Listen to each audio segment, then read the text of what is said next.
um estado que nós podemos dizer bolsonarista, onde o ex-presidente Jair Bolsonaro venceu as eleições no primeiro e no segundo turno com uma ampla margem de votos. Essa vinda do presidente Lula a Rondonópolis é uma espécie de apresentar a bandeira branca da paz aqui no estado, colocar o governo federal à disposição de Mato Grosso e também dos matogrossenses.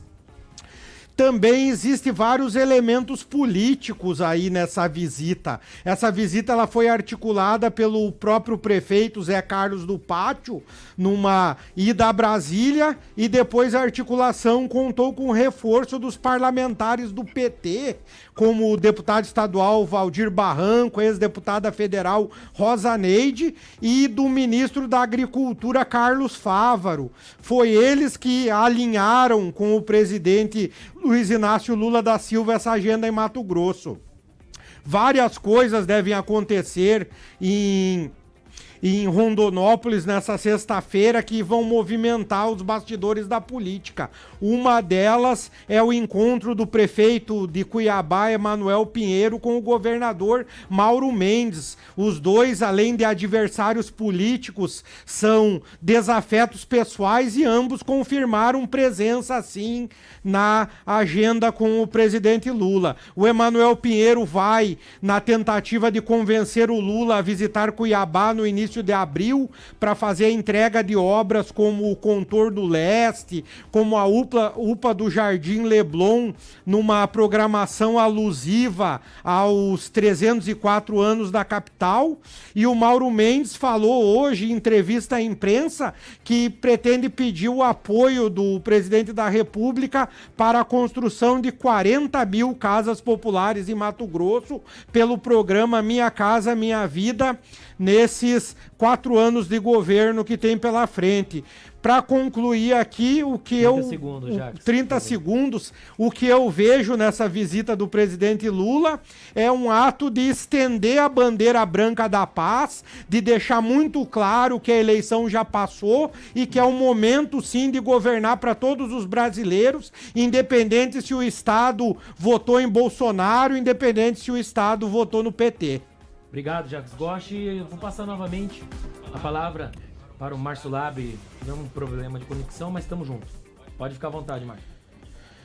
Se vocês estiverem me ouvindo, eu agradeço. Estamos te ouvindo aqui, ok, tá tudo certo.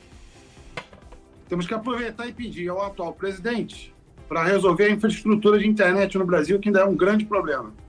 As agências reguladoras como a Anatel ainda estão deixando muito a desejar, porque a gente já era para estar com uma internet que não nos causasse essa vergonha no crédito e no débito.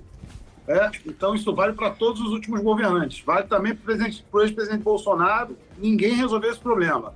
E tomara que o presidente Lula consiga dar uma atenção para isso, porque o fluxo de informações é algo muito necessário. E você veja, a gente agora, no momento em que a gente precisa fazer um debate, de forma remota, a gente tem sempre alguns probleminhas, né? Mas só para finalizar o assunto e passar a palavra para a Juliane, o que eu posso dizer é que o símbolo dos governos petistas são grandes investimentos públicos.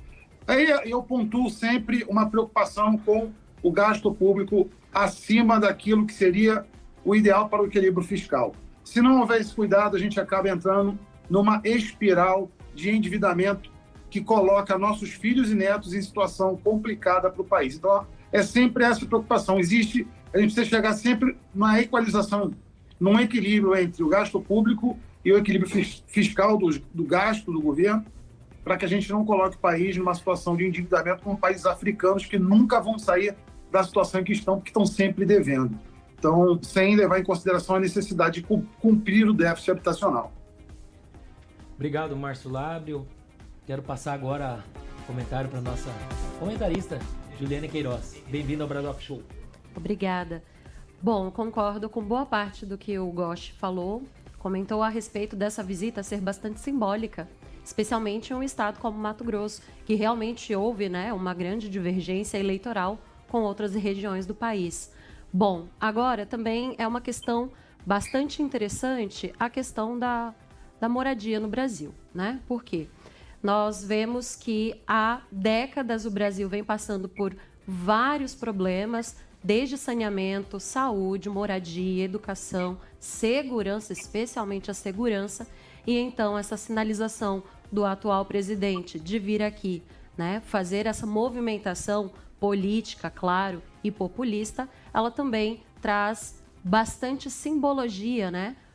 É muito sugestiva essa visita, então faz a gente pensar a respeito de tudo isso.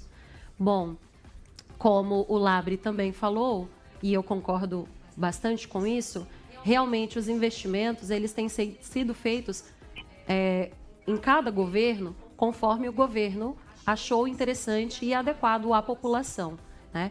Mas é muito necessário que o chefe de Estado sempre tenha em consciência que essa distribuição de recursos ela tem que ser equilibrada, né? E não pode colocar o orçamento brasileiro em risco, como nós já vimos em governos passados, né? Obrigado, Juliane. Jacques, você quer fazer as últimas considerações sobre esse tema? Quero sim. Tem mais duas questões, né, que marcaram aí a articulação da visita do presidente Lula na sexta-feira. Primeiro é que ele vai entregar mais de 1.400 unidades habitacionais, na verdade apartamentos, do residencial Celina Bezerra, e está previsto o anúncio de uma ampliação desse mesmo residencial com mais de 1.100 casas, né, pelo programa Minha Casa Minha Vida. E outra questão que não dá para deixar de pontuar é que na semana passada a Câmara de Rondonópolis aprovou a denominação de uma creche municipal com o nome de Arthur Lula da Silva, que vem a ser o neto do Lula, que faleceu aos 7 anos em 2019, período em que o ex-presidente estava preso. No dia do funeral do menino, ele teve autorização judicial para permanecer junto à família por apenas 2 horas e escoltado pela Polícia Federal. Sobre a creche, o Lula enviou um comunicado ao prefeito Zé Carlos do Pátio, dizendo que o assunto para ele é muito doloroso, é um assunto que dói muito ainda na família Lula da Silva e por isso ele não confirmou se vai ou não comparecer à creche para fazer a entrega à população à inauguração. Ele apenas agradeceu e disse que ficou bastante emocionado com a homenagem. Então a agenda em Rondonópolis é apenas a entrega do residencial Celina Bezerra. A visita à creche que leva o nome do netinho já falecido não está confirmada. Jacques, ele foi liberado apenas 2 horas, você citou aí pra gente, mas ele estava fazendo... Por que ele foi liberado? Não, ele estava preso, ele estava cumprindo a pena, havia sido condenado. Mas é um fato que ficou marcado para a história. Ele foi condenado por apenas... Foi condenado e nessa situação ele foi liberado por apenas 2 horas para comparecer ao funeral.